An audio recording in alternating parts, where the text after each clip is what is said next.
আমি অনলাইন থেকে এই ক্লেটা অর্ডার করেছিলাম। এটা আমি 119 টাকায় 3টা পেয়েছি, এখন অফার চলছে, এখন সবাই পেয়ে যাবে।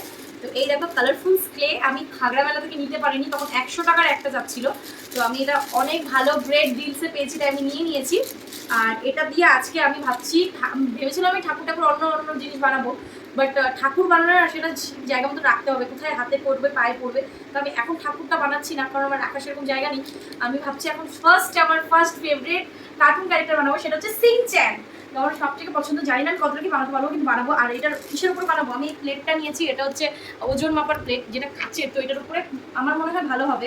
সব ইনস্ট্রুমেন্ট তো নেই, তো আমি এখানে একটা শ্যাম্পুর বটল নিয়ে নিয়েছি, একটা রোল করার জন্য এরকম পাইপ নিয়েছি, একটা ছোট পাইপ নিয়েছি, আর কিছু কিছু টুলস কিন্তু এর ভেতরেই আছে। তো এইগুলো দিয়ে বানাবো, জানি না কতটা কি বানাতে পারবো, সঙ্গে থাকবো, আগে হয়ে যাক তারপর তোমাদেরকে দেখাবো। Finally I am done this Shinchan. Red কালারটা একদম ফালতু দিয়েছে, এটা বলারই কথা। ব্ল্যাকটা ক্যামেরাতে এতটা ব্ল্যাক মনে হচ্ছে না কেন জানি না, বাট ক্লেগুলোর একটা প্যাকেট খুলেছিলাম আমি, একটা দিয়ে এটা হয়ে গেছে, এখন অনেক কালার বাকি আছে। তো দিস ইজ মাই সিনচ্যান। চোখের এগুলো লাগানো হয়ে গেছে, এবার ফাইনালি রেডি।